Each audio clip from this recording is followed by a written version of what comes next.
Should we or shouldn't we do Botox? Coming up.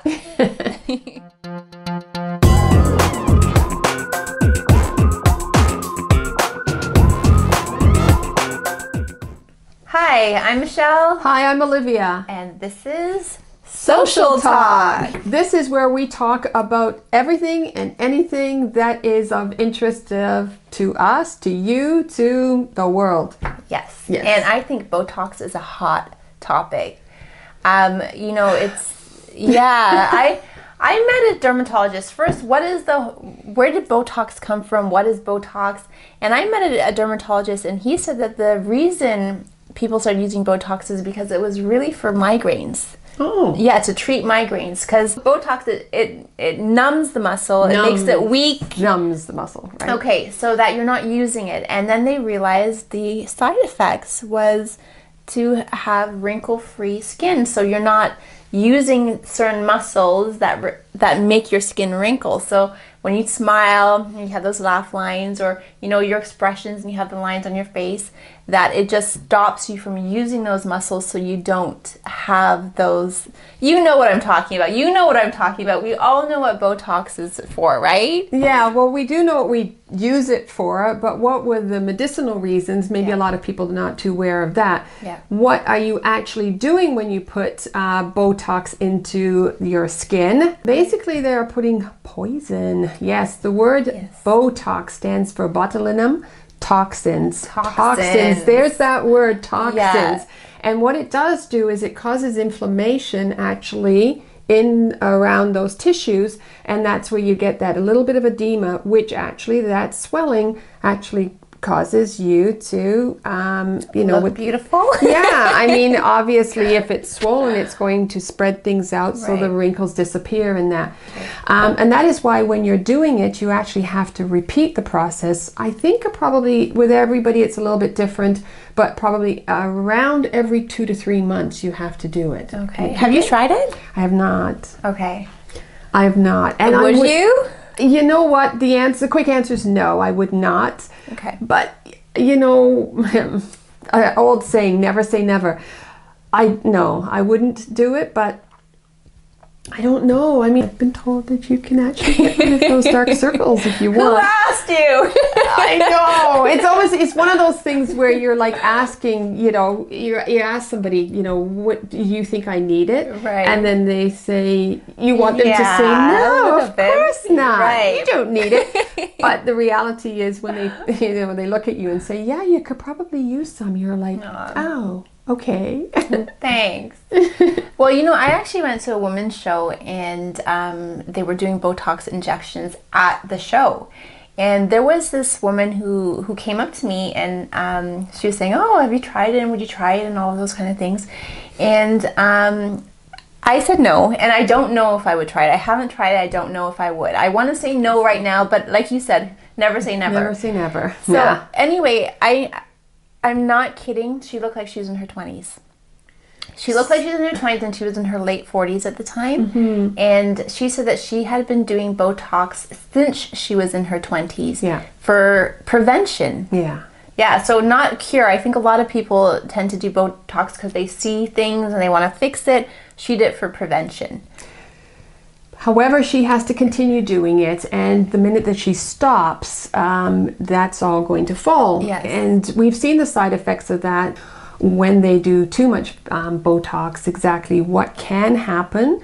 And, like I said, you are putting toxins into your skin, and so it's not going to react the same way with each individual. So you might see somebody who it's actually worked out beautifully for them, and then you'll see somebody else where it's just a mess, an absolute mess. Yeah, it's actually really scary when you see some of the people in Hollywood, and you can tell that it ended up not looking so good.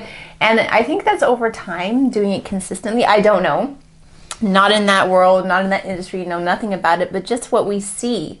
And you see the celebrities that looked so good when they were younger, and now that they're a little older and still using Botox, you can see it.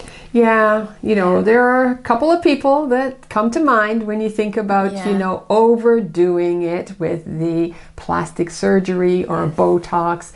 I'm not sure. I guess plastic surgery takes it to the next level. Right. And Botox is sort of like at the beginner stage. Yes. I think that you start out with Botox, Right. but you actually start accelerating to plastic surgery and that. So, but you know what? There are natural ways that you can actually keep that youth in as well. And, Yes. you know, why don't we try something like that? And a lot of it has to do with laziness.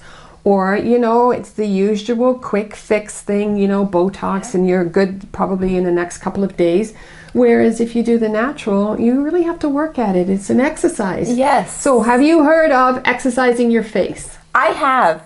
And I do it sometimes. Yes. And I massage my face. Yeah. And I always put my moisturizer on different ways. Sometimes I pat it. Sometimes I rub it. Sometimes it's just all very different. They say that you should go up with everything. Yeah. I don't know. And for me, I was taught a long time ago that sunscreen is really important. Oh. So I use sunscreen. Hands down. Yeah. Yeah. 365 days of the year I put on sunscreen.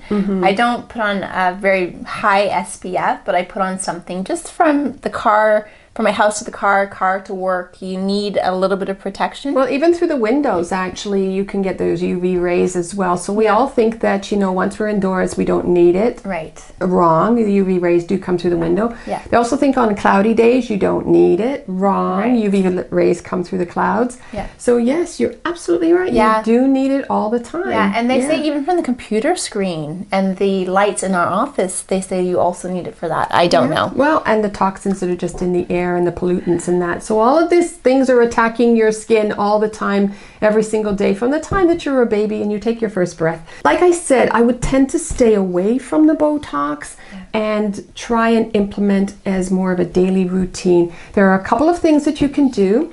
Facial exercises is good, and that is actually doing...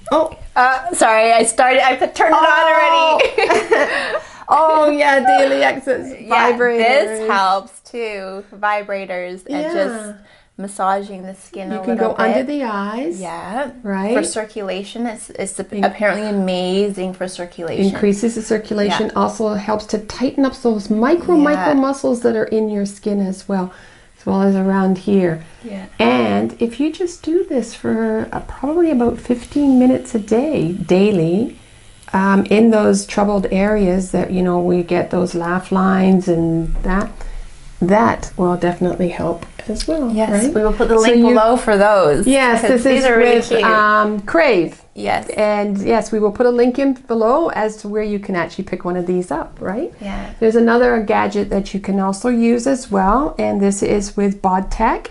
And this is another facial massager. That's called the micro vibrator, I think. Is that right? Micro vibrator, right? And of course it takes much more of the facial area. I'm not going to put it on because you actually need your face to be wet when you put this on. And then again, you can do this for about 15 minutes or even less, you know, 5 minutes, whatever you have time to do for a routine. But the main thing is that you're doing something and exercising those little muscles in your face every single day. And if you put that into place before you jump to Botox, that would be a much better way to go about it. Yeah, and if you think about it, just with the exercising, it makes sense because when we exercise our body and we get toned, then the skin looks smoother. Yeah. So it's the same thing with our face, and just in general, using a good cleanser, good toner, good serums and moisturizers, lotions and potions, I kind of play around with it. I never stick to the same thing. If you ask me today and then ask me in 6 months, it's something completely different. So I play around, and I think those things really help. Right. Yeah. But you know what's a good idea?